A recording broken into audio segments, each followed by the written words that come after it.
So if you imagine just going out somewhere really remote on a clear night, like far away from all the city lights. Oh, yeah, where you can actually see the Milky Way. Exactly. You look up at that massive night sky and you realize that every single star, every galaxy, even the cosmic dust out there, it's all actively obeying this one central command. Right, it's a completely unified system. Yeah, and the wild part is they aren't doing it by, singing hymns or chanting in some celestial choir. No, they're just existing. Right.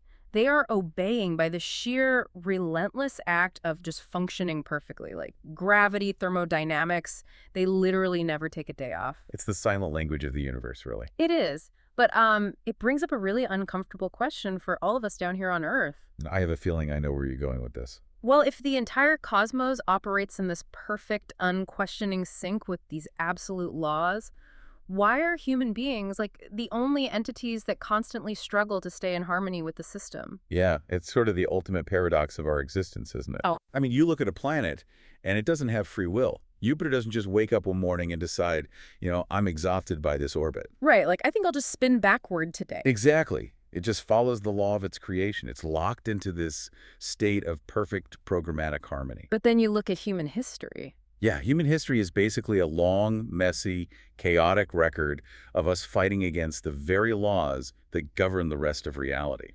Which is exactly what we're getting into today. Welcome to this custom-tailored deep dive, by the way. Yeah, super excited to get into this one with you. We really are.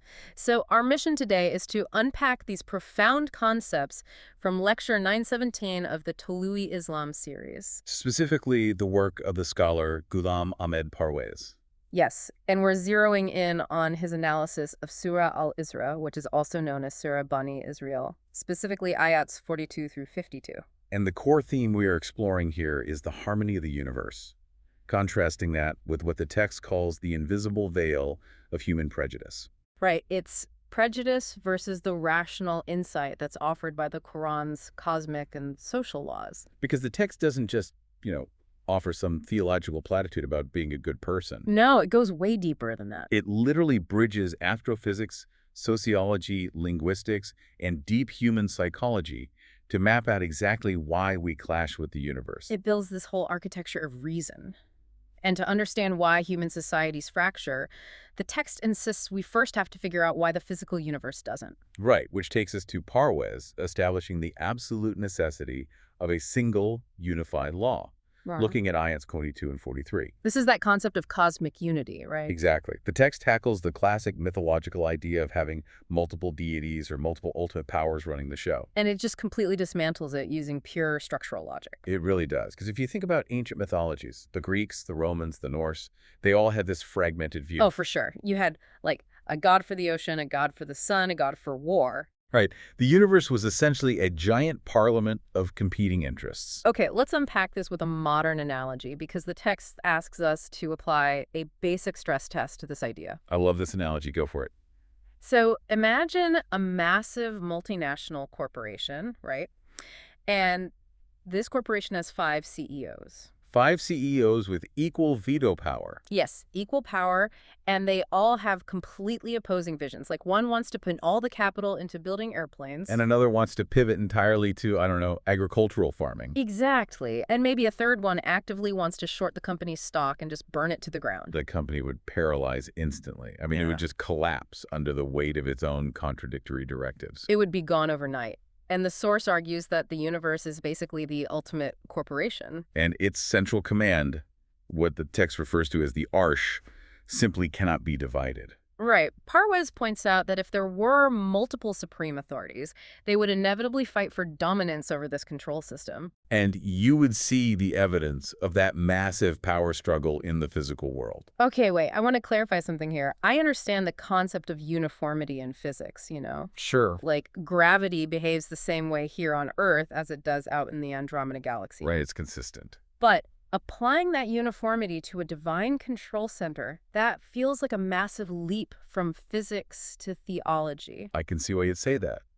So how does the lecture actually bridge the astrophysics with this idea of a single divine command? Well, by arguing that the physical uniformity actually is the empirical evidence of that single command. Oh, okay. The text leans heavily into this concept of universalism. There are just no contradictions in nature. Like water doesn't boil at 100 degrees Celsius here and then freeze at 100 degrees on the other side of the planet. Exactly, assuming the same atmospheric pressure, of course. The laws of thermodynamics don't just suddenly reverse themselves when you cross into a new solar system. That would be terrifying if they did. Right, but if the universe were governed by multiple independent gods, you'd expect to see these disjointed, competing physical realities. So you'd have like regions of space where electromagnetism just completely overpowers gravity for no reason. Exactly, or regions where gravity crushes everything because one deity is just flexing its power over another. But we don't see that. No, we see an unbroken, seamless chain of interrelated laws across billions of light years. And the text argues this is the ultimate proof of a single, unfragmented source of authority. Yes, nature is governed by absolute coherence. That makes a lot of sense. The physical consistency is literally the fingerprint of a single author. And what's really wild is how the text applies this perspective in Ayat 44. Specifically regarding our understanding of space, right? Yes, our place in it. The source highlights this historical contrast that is genuinely fascinating. Oh, the stuff about early astronomy. Right. If you rewind the clock, you have the Ptolemaic system. For centuries, the smartest people alive believed the Earth was this static, unmoving rock at the center of everything. We basically thought we were the main characters of reality. The sun, the stars, they all revolved around us. It was an incredibly ego-driven, human-centric view of the cosmos. And it took, what, Copernicus in the 16th century to finally prove that the Earth is the one moving. Exactly, to show that we are just a small rock orbiting an average star in a vast, indifferent galaxy. But Parwez points out that 1,400 years ago, the Quran was already laying down principles that dismantled that arrogance. Right, stating that concepts like up and down are entirely relative fictions. I really want to linger on this for a second for you listening because it's such a profound mental shift. It really is. When we stand on the ground, we point at the sky and say, hey, that's up. But if you're floating in the International Space Station, up doesn't mean anything. Precisely. The source breaks down this assertion that what we call the sky, or the heavens, might actually be the earth, or the foundational ground, to beings in other celestial bodies above us. And conversely, our ground might be someone else's sky. Right. Up and down do not intrinsically exist in the architecture of the universe. They are completely relative to the observer's vantage point. It just decenters human perception completely. It's like telling people 1,400 years ago, look, you are not the center of reality. Your perspective is just one localized experience in layers and layers of systems. It's a deeply scientific, really humbling way to view the cosmos, which perfectly sets the stage for redefining what our actual purpose is. Which brings us to a major linguistic deep dive the source takes on the Arabic word tasbih. Yeah, this is where it gets really interesting, because if you ask most people what it means to praise the divine, they think of rituals. Right. The immediate association is chanting, singing hymns, or sitting quietly in isolated meditation. It's viewed as this verbal or meditative act that you do in a place of worship, totally detached from the real world. But the text redefines tasbih in a radically active, programmatic way. Because the root of the word means something entirely different, right? Yeah. Yes. It carries the connotation of swimming swiftly or moving quickly to fulfill a designated course. So it's not passive chanting at all. Not at all. According to Parwez analysis, tasbih means actively, tirelessly working to fulfill your assigned programmatic purpose in the machinery of the universe. So when Ayat 44 says the seven heavens and the earth are doing tasbih, it means a bee pollinating a flower is performing its tasbih. Exactly. A river carving a valley is doing its tasbih. Even the white blood cells in your body fighting an infection are doing it. They are functioning exactly as the grand design intended. That is the exact argument. It's mind-blowing when you frame it like that. The speaker in the source even references the British physicist Sir James Jeans, specifically his work The Mysterious Universe. Oh, right, the butterfly effect stuff. Yeah. Jeans explored how the universe is so delicately balanced on a quantum and gravitational level that just moving your finger causes a microscopic gravitational tremor. And theoretically, that tremor ripples out and reaches the furthest stars. Exactly. Every single atom, every electron spinning around a nucleus is doing its tasbih by playing its precise role in this interconnected web. The universe is just a single vibrating organism of obedience. Perfectly said. Okay, but I have to stop you there. Because here's where this philosophy hits a massive roadblock with reality. I figured you might bring this up. If everything is following this perfect law and doing this beautiful tasbih, how do we explain things that actively harm us? The problem of evil. Yeah. What about a swarm of locusts that wipes out a village's entire crop, causing a famine? Or a venomous snake that bites a child? Right? How is a deadly snake bite an example of flawless cosmic harmony? It's the ultimate question of theodicy. And the text actually anticipates this exact pushback. So how does the source answer it? Well, the material we reviewed becomes incredibly nuanced here. It hinges on the translation of two specific Arabic words. Okay, what are they? Shar, which is traditionally translated as evil or harm, and care, which translates to good or benefit. And the text makes a really bold claim here, doesn't it? A very bold claim. Yeah. It argues that nothing in the universe is intrinsically created for Shar. Nothing. Like, absolutely zero elements are intrinsically evil. That is the core thesis. Everything, without exception, is created for care, for ultimate good. So where does the harm come from? The harm we experience isn't because the object is inherently malicious. It's because it's either out of its proper context or human beings just haven't discovered its proper application yet. Context is everything. It's like fire, right? Exactly like fire. Fire isn't evil. If it's in your fireplace, keeping you warm, that's care. But if it's on your curtains, burning your house down, that becomes shar. But the molecular nature of the fire itself never changed. Right. And the text uses two very specific, real-world examples from the image text to illustrate this.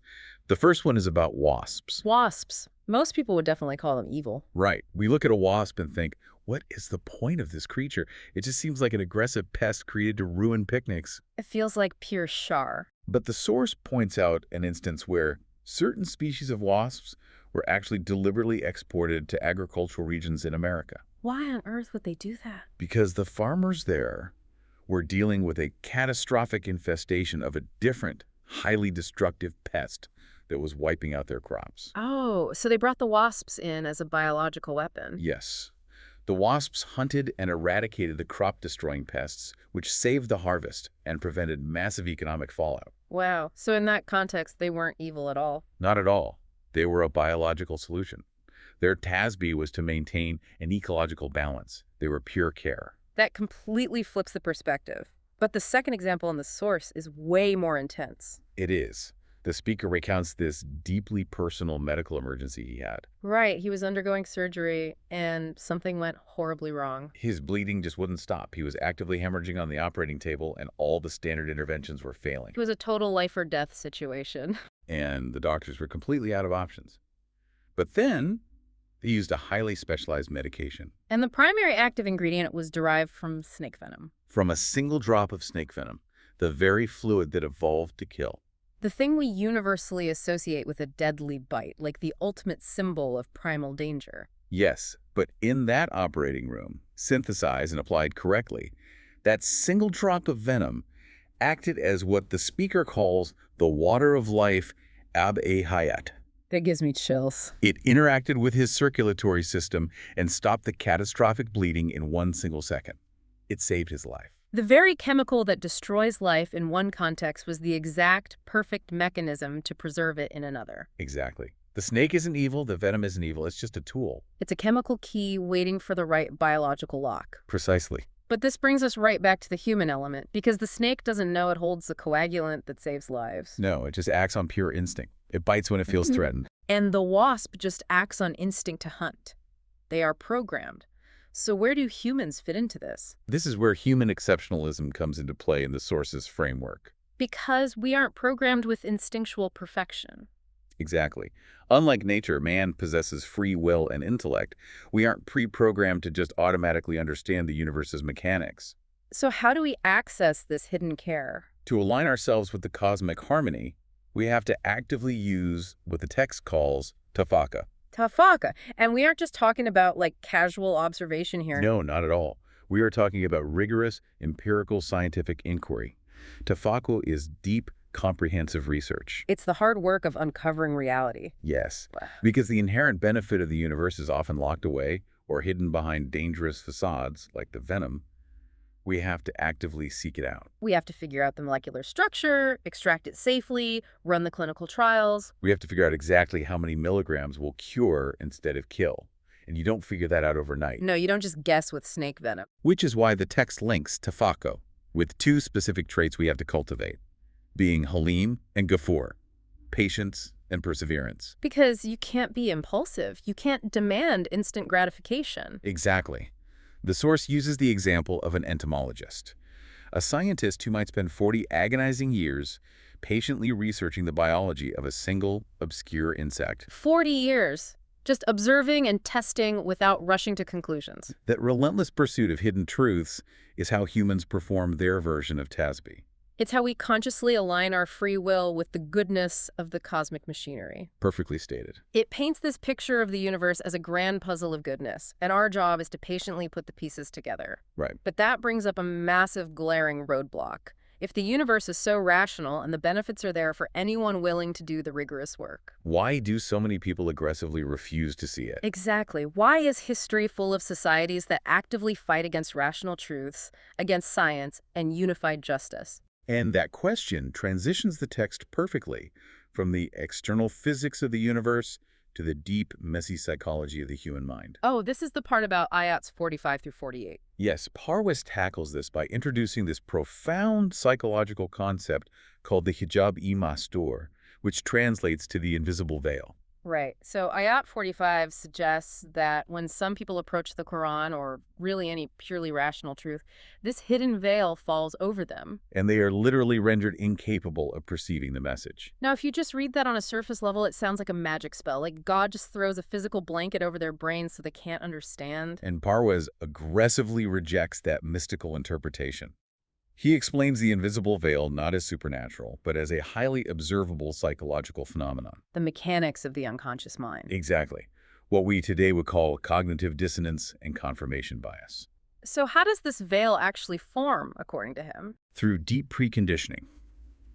When you approach a text, specifically one proposing a massive paradigm shift with a placeholder mindset, you aren't reading objectively. Because your mind is already filled to the brim with mystical baggage. Yes.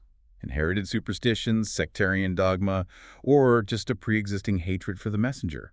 Your brain literally throws up a defensive wall. So the rational system of the text remains completely hidden, because your brain refuses to process info that shatters your worldview. You might have physical eyes reading the ink and physical ears hearing the sound, but your heart's eyes, your centers of deep comprehension, become blind. I think the best modern analogy for this is algorithmic filtering on social media. Oh, that's a great way to look at it. But it's happening entirely inside your own skull, like it's cognitive algorithmic filtering. Right. If your mental feed is already programmed by years of cultural dogmas, the text's rational arguments are essentially shadow banned by your own brain. It's intellectual shadow banning. The barrier isn't that the text is too complex. The barrier is your own internal ego defense. If you go in expecting a text to validate your superstitions, and instead it demands scientific inquiry, your brain just rejects it as white noise. And the text points out a very specific historical trigger for this dissonance in Ayat 46, an absolute allergy to pure unity. Yeah, the source notes that if you speak only of one God, a unified law, without mixing in human intercessors or saints' prejudice listeners, literally turn their backs in aversion. They hate it. But why? Why are people so deeply uncomfortable with pure, unadulterated divine authority? Because pure unity destroys human power structures. Oh, sociologically speaking. Exactly. The source notes that many people, specifically the elites and religious classes, are only happy when human elements are mixed into the divine. Because if there's only one absolute law and everyone is equally subject to it, then no one has a monopoly on salvation. Right. If the law is universal, the king is just as accountable as the street sweeper. That makes total sense. But if you mix human intercessors in like saints you must pray through, or a priestly class, you create a hierarchy. It allows human beings to maintain a sense of control and exploit the masses. So when the Quran presented a pure, rational, unmixed system, it completely threatened the entrenched economic structures of 7th century Arabia. And historically, when massive, corrupt power structures are threatened by undeniable logic, they don't respond with polite debate. No, they don't write a peer-reviewed paper refuting you. They respond with character assassination. They run smear campaigns, which leads us to the accusations of magic and madness. Right. When the opponents couldn't defeat the rational arguments, they resorted to ad hominem attacks, They started calling the messenger Mastura. which means someone who is bewitched, crazy, or under a spell, speaking gibberish. Yes.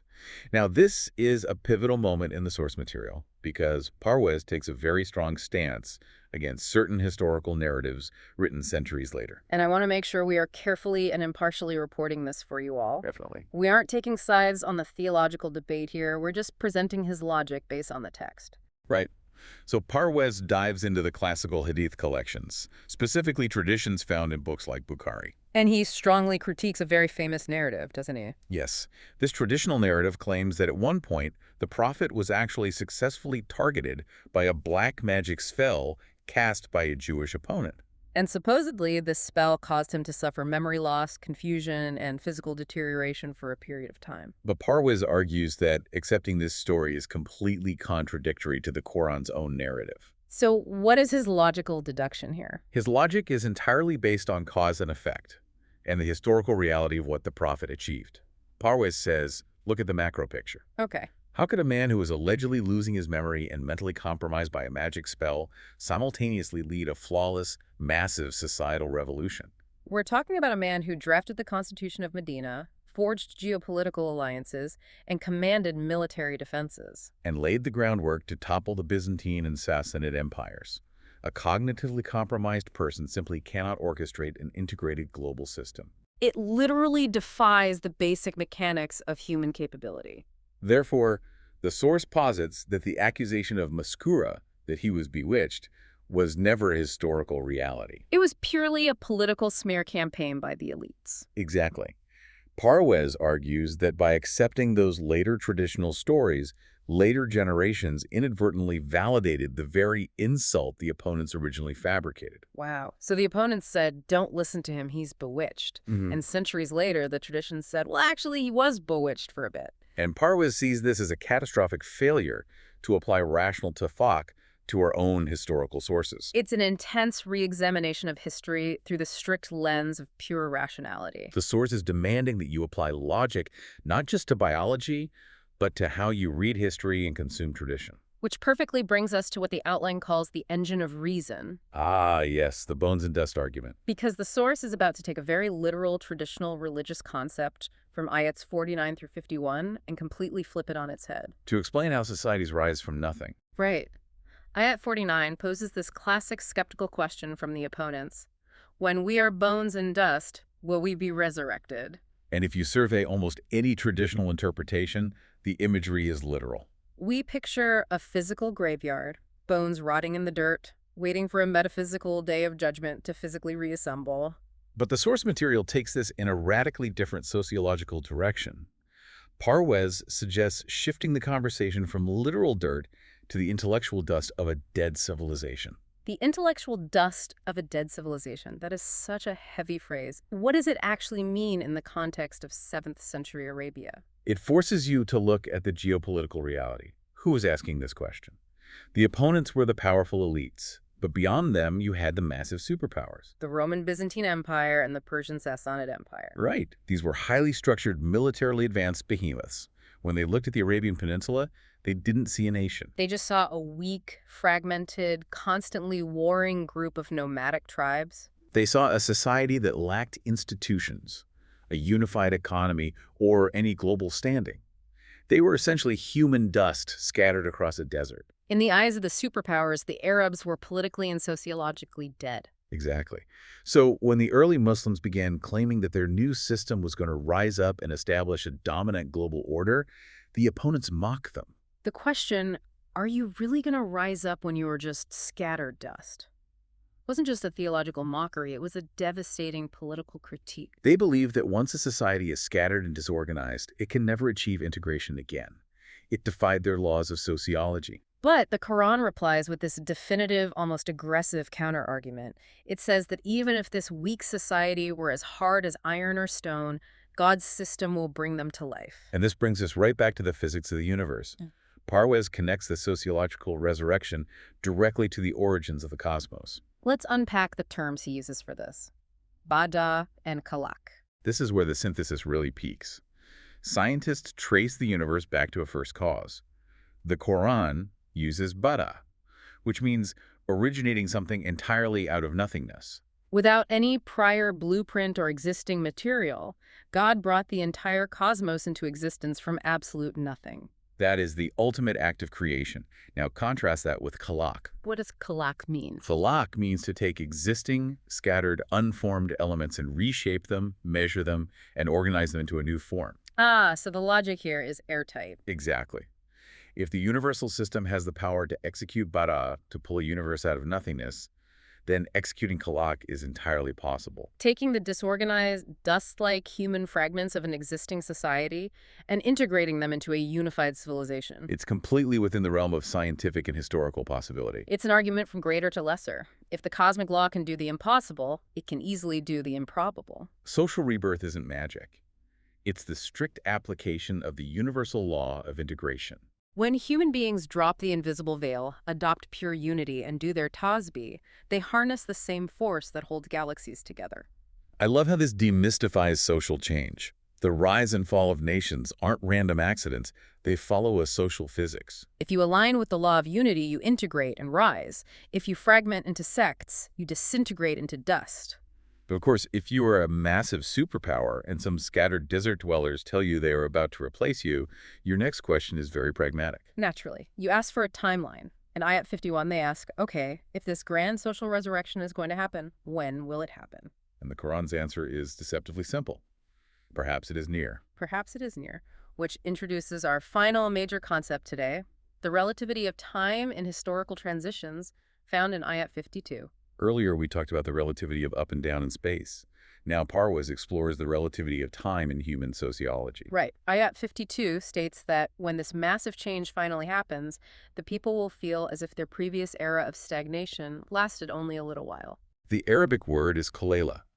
It will feel like a passing dream. We all experience this on a micro level, right? Oh, for sure. Like if you're stuck in a mind-numbingly boring meeting, an hour feels like a decade because you're in a state of stagnation. But when you look back at a highly active, transformative, period-like college or raising a kid, you look back 10 years later and think it passed in the blink of an eye.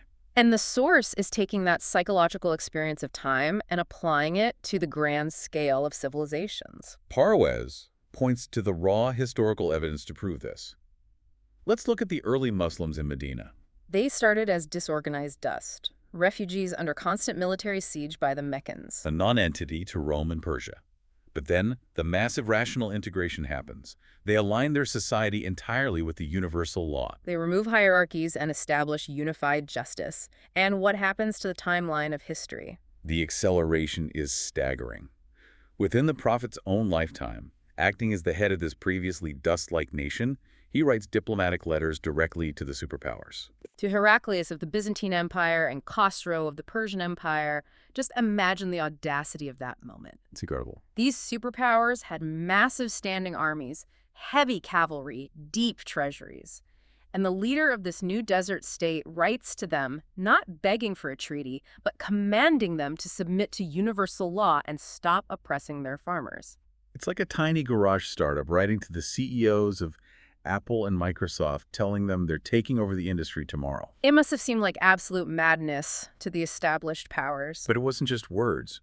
Within just a few short years of those letters, this recently dead nation erupted and completely conquered those empires. The Sassanid Empire collapsed entirely. The Byzantine Empire lost its most crucial territories. The social resurrection was complete, and it happened with a speed that still baffles historians today. And this is where the Qalila, the short duration, becomes reality. For the generation that lived through it, the centuries of Arab obscurity suddenly felt like a brief memory. They woke up one day, and they were administering a global civilization. It shows how rapidly an absolute ideological revolution can alter the fabric of time. When a society syncs up with the universal law, removes the invisible veil, and actively performs its tasbih, it accelerates history. Stagnation is a symptom of being out of sync with the universe. Rapid change is the inevitable result of aligning with care, the intrinsic goodness of the cosmos. Wow. So let's take a breath and look back at this massive journey for you all listening. It's been a ride. We started in the cold reaches of space, looking at how a single unified law prevents the universe from tearing itself apart. We saw how the Quran decentered the human ego 1400 years ago by pointing out that up and down are just relative illusions. Then we radically redefined what it means to participate in that universe. We learned that Tasbih isn't chanting in a monastery, it's the active functioning of every atom. We confronted the problem of evil and realized everything is inherently created for benefit. The cure is often hidden right inside the venom, waiting for patient scientific discovery, Tafaqquh, to unlock it. But we also face the uncomfortable truth about ourselves. The Hijab-un-Mastura, the invisible veil. The cognitive algorithms we build in our minds that blind us to rational truth and make us allergic to pure, unified systems.